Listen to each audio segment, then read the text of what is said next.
All right. Well, welcome everybody. Thanks so much for joining us today. We're super, super excited to share an amazing, inspiring story with you. My name is Alexis, and I'm going to be interviewing Miss Trish today. So excited to hear from you, Trish. So Trish is a stay-at-home mom. You've been with Prove It for 9 months, I think? August. Yeah, I think that it's like a whirlwind. I know. It's just like we blink and then it's like, yeah. And so you were really struggling with angry mom syndrome and like exhaustion before Prove It and Ketones was introduced to you. Yes. You're a mom to like the cutest little boy ever. So I'm just so excited to hear you talk. So tell us, paint a picture for us of what your life was like pre-Prove It, pre-Ketones. Okay. So I feel weird sharing just one half of this story because my husband has a huge role in this and like his whole transformation as well, but someone has to keep the child under wraps. So I'm going to share for both of us right now. All right. So before Prove It, so I was a teacher for 11 years.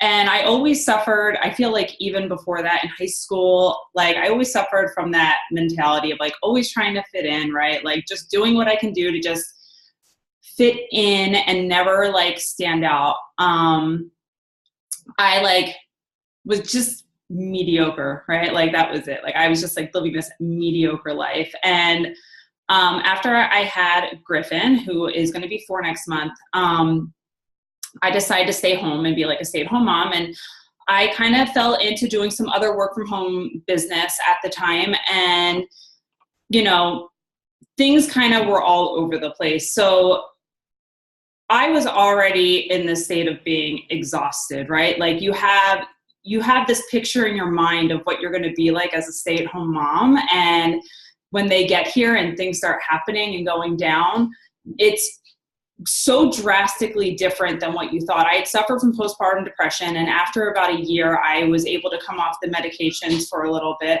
And then last year, I would say not 2017, 2016, like that September, October, I found myself in this really depressed state again. I was all over the place with my health and fitness. And my husband and I have always been health and fitness minded. Like we always like joked around that we were gym rats. He was in a really bad rut with his own physical progress. I was trying everything under the sun to try to get back on track. I kept thinking if I could just do this, I would feel better. If I could just stop eating ice cream, I could feel better. If I could just stop eating this, or if I could just get back on track with this, if I could just finish this and get on this or achieve this goal in my business, my life would be better. And I was in this really vicious cycle of doing that and defining my worth in something that I was kind of failing at. And on top of that, I felt like I was failing miserably as a mother. This is like really hard for me to talk about. It's okay, girl. Just be yourself. So,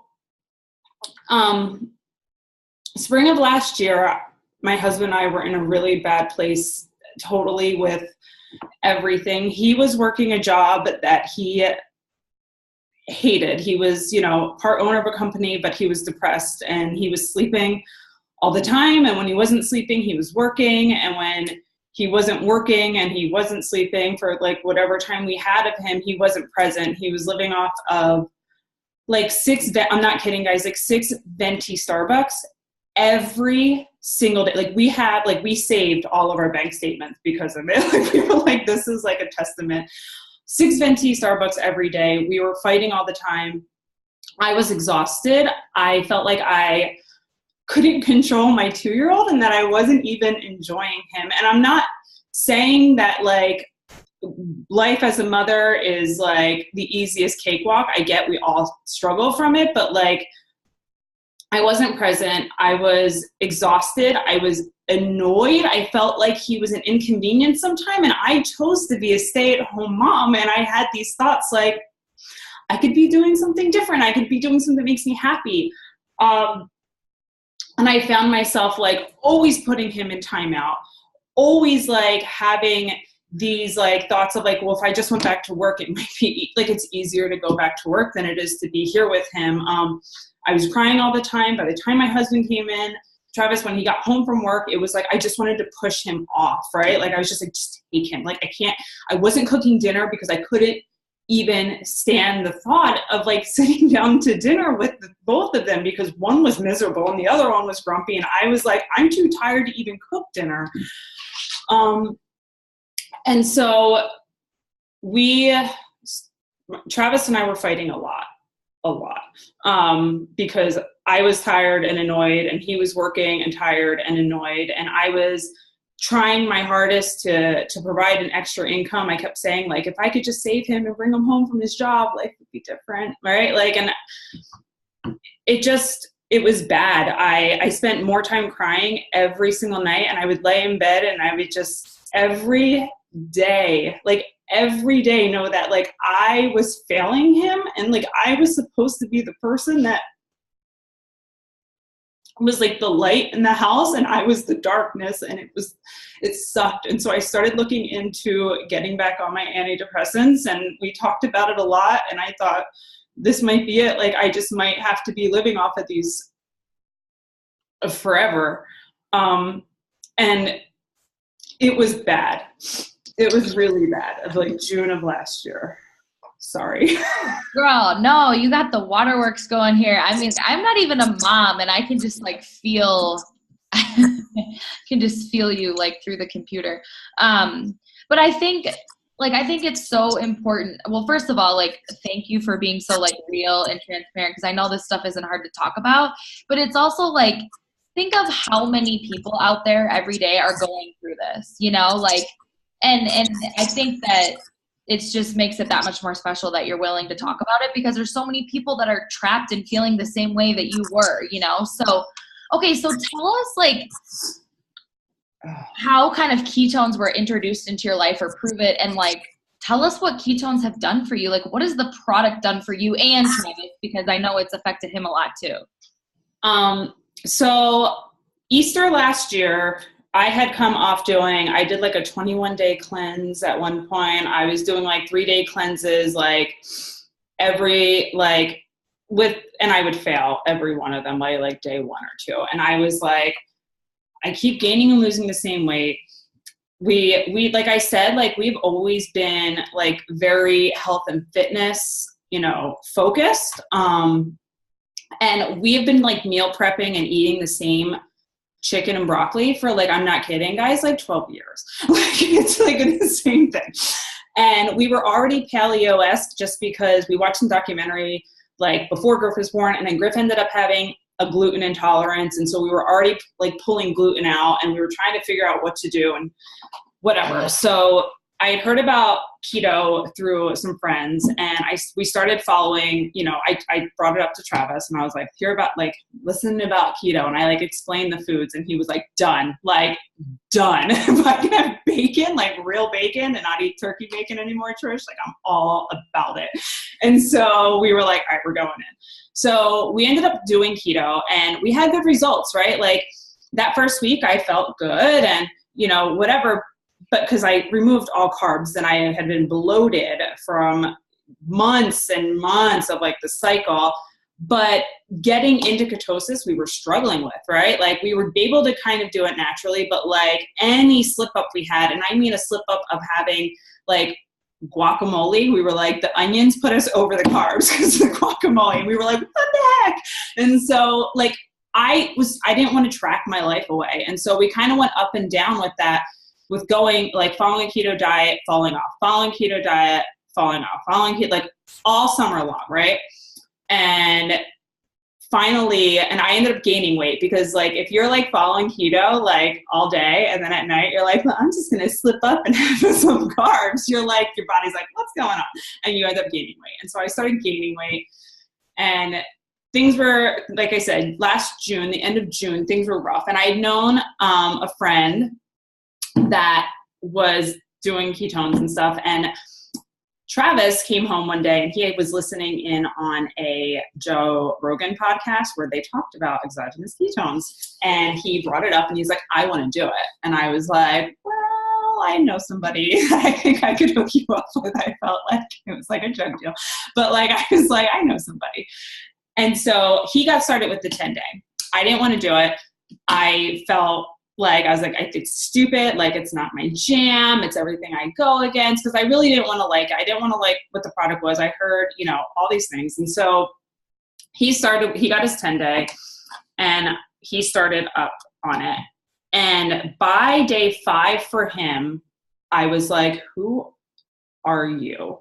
Like, he had like 1 cup of coffee. He was telling me about how he felt focused. He was getting more work done because of this. He was awake. Like, he was awake, like, on the weekends. And so he didn't come home from work feeling like he was like, I didn't feel like we all had to walk on eggshells around him. And so I was like, all right, I need to try this. He's like, you have to try it yourself. So I ended up ordering my own 10-day experience. And for me, that very first day that I drank them, I legitimately, like, everything in my world changed. Everything in my world changed. And it sounds trivial, but like, I cleaned my house and organized like that junk drawer that everybody has, all while Griff was home, which never happened before because like, he's an only child. So he's all like, Mom, like all hands on deck all the time. And like, when he had meltdowns, like, I actually wasn't having a meltdown with him. And I remember specifically like him crying about something and he like threw himself on the floor. And normally that would send me into like a full on like tizzy. And I was like calm and patient with him. And I was like, I was able to be that loving mom that I wanted to be for so long that I had in this head. And guys, it's not all rainbows, unicorns coming out of our butts over here all the time. Like, it legit, like, but there was this patience that was there because I wasn't exhausted. Like, I didn't realize how much exhaustion was like taking over our lives. Like, we were just always so tired. I was too tired to deal with him. And then exhaustion makes you feel irritated. And I never got things done around the house because I'd start here and then he would interrupt me and I'd go here and I had squirrel brain. And like, I was able to like handle him. And I was like, wow, like, I actually don't have to be a 3-year-old with him when he's having a meltdown. Like, I don't have to be this angry person anymore. And so that was it. And then for me specifically, what sealed the deal was that it must have been like on my day 7, because once Travis was done the 10 days, he was like, I need to keep going, right? Because he didn't get massive physical results, but he like felt it. He's like, I need to keep going because that's where the magic happens. And so it was like day 7 of mine, and it was like 7:30 at night, and we were watching Trolls as a family at 7:30 at night, and me and my husband were not laid out on the couch, not speaking, or he wasn't behind his phone. He was actually present with us. And we were all like doing this dance, like to Justin Timberlake's song. We were all doing this dance. And I just like had this moment where I like looked around and I was like, life can be better. Like, life can be better. And I just realized that it was everything that like I've always wanted. And it's not perfect, but it's our life. And we were there and we loved each other. And ever since then, like every moment beyond that, like things have been better, like better. And there's better out there. Like, wow. It's really cool hearing like your perspective of seeing him try it first. Because I think like it's so easy to feel it ourselves, right? But like to be able to like observe it on someone else and see like I saw the transformation like of him changing, and that was like what motivated you to get started. I think that's just like a really cool part of your story. Wow, it's just like it's so incredible. And I mean, I know I relate so much, and I know so many of us, you know, we feel the same. Like we relate to what you're saying, and it's just been such a game changer. So what has it done? Like you've been drinking them obviously for an extended like 9 months plus. So like is there anything that you noticed, you know, after those 10 days, you know, or months in that you were like, whoa? Everything.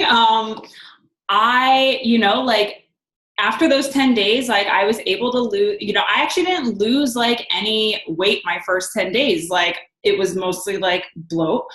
But then after that, I'm like, it was probably day 30, day 60 that I started seeing these physical changes in my body where I was actually like able to like retain muscle. And I was someone that slaved myself to workouts. Like I'm talking, if anyone who like knew me before, like 6 to 7 days a week, like the hardest workouts you could think of. And I was slaving myself to workouts. And I found myself like being able to have a little bit more freedom. And I don't mean like lay on the couch and eat what I want, but like I was able to have freedom in my workouts and switch things up and not always have to push myself so hard, and to see like physical results with my body. I stopped the 5-pound weight loss and gain. Roll it, like seriously, I was on it all the time. And I was able to be like, oh, look at this. My husband is like a different human. Like physically, he's like the hottest man I've ever seen in my life. He shaved his beard. That wasn't from me, so. But like seriously, like his physical transformation, the amount of work, like I noticed like the longer that I take it, the more like focused I am, that energy continues on. I don't wake up and I'm not like, where's my coffee? Like, where's my coffee? That like, I could go, like I drink my, you know, I wake up and drink them in the morning because I work out. But like on Sundays when I don't, I'm good without caffeine. Like I can go a while, which was not who I was before. And so, but if you guys want to see a transformation, my husband's transformation is like, boom. So are you guys like working on a second child or? We're trying. Clearly. No, I'm kidding. I mean, when your husband is like that sexy, how can you? I love it. That's so awesome. Cool. So yeah, and I just wanted to point that out because I know like, you know, we offer people to try it for 10 days. But then I think it's important for people to know that everybody has a different experience in those 10 days. But the magic happens beyond the 10 days. You know, like when you're really making it a true consistency in your life and you're allowing yourself to transform like from the inside out. So cool. Okay. And so now tell us a little bit about how the community and being a part of Prove It and the family, how that has affected you guys and changed your story. Okay. This is big. So like I said, you know, before Prove It and all of it, like that mediocrity feeling of like always wanting to fit in, like never being uber successful at anything, doing anything I could to help my husband. So like help Travis, like with his, you know, income so that I could be like, I just want you to come home because of where he was. Since then, so my husband left his partnership with his company on his own. And as, you know, God has allowed it, it was the same exact day that I enrolled as a Prove It promoter. He decided to leave his company of 14 years as a partner. And since then, he has not had to go back to work and he is home and he is able to pursue whatever he wants to pursue. And he's actually pursuing this with me, which is completely different. And that's where the community came in. We got to go to an event and being able to see the people that were there and the community that it brought with that was completely eye-opening. This is a business, this MLM, that people like to have that judgment about, right? It's not like that. Like he was very like backed off of my last business and he's like wanted nothing to do with it. And he is like side by side. We are linking arms. Like we are building this empire from our house together, all while like juggling a 4-year-old, which is amazing and not perfect, but it's working. And so that's been amazing. And just that feeling of like, I always felt like I wasn't good enough. I always tied my worth to the outcomes of things. I always have, like, it used to send me into depression if I felt like I wasn't living up to the standard or I was failing at something. And to go and see and know that not even at this event, but every day after, like, this community sees you. They love you. They don't care if you're going through a rough time. It's not about your performance. It's about your heart. And to have that there every single day by not just the company, not just, you know, my team, but from everyone throughout this community has been the biggest blessing in our lives. Like 100%, like this entire business has been the biggest blessing of our lives, to know that we can have this total freedom. Like I do gratitude every morning. And this morning I was like, I am so freaking grateful for the freedom that we have financially, location. Like, we are talking about moving. We don't have to, like, we can be close to family again, be like, freedom of time, like just freedom to just live our lives like in a way that we never thought about, and freedom of dreaming bigger than I've ever thought was ever possible for us. And it's just been this, like, I can't say blessing enough, because it's not even the right word. I need something so much larger than that. Like, I don't even know what that would be. Oh my gosh. I couldn't agree more. And like, oh my, like, think of how much has changed in 9 months for you guys. Like, I always say it too about me. And like, I feel like it's the same with you. It's like, I wouldn't even, if I was walking down the street and ran into myself 9 months ago, I wouldn't even know it was her. Like, because it's literally that big of a transformation. Like, and on every level, like how it's affected, like, your guys' health, your results, your finances, your relationship, like everything. Oh my gosh, it is just the coolest thing ever. Well, I can't thank you enough for sharing your story, and I know I'm sure everybody agrees. Does anybody have any questions or anything that they want to ask Trish? You can either pop it in the chat or unmute yourself. I'm guessing everyone's probably just like dumbfounded, like I don't know what to, I wouldn't even know what to ask, because you touched on like all the goods, all the feels. I feel like I'm like kind of gonna cry when we get off this call. I feel like it's like right here, like, oh, it's so good. Anybody? All right, well, I will go ahead and end the recording. And again, thank you so much for sharing your heart, Trish. You're amazing. Thank you. Oh, this was so awesome. And yeah, thanks everybody for tuning in and being here with us today. We hope you have a wonderful week. Thanks, guys. Bye, guys.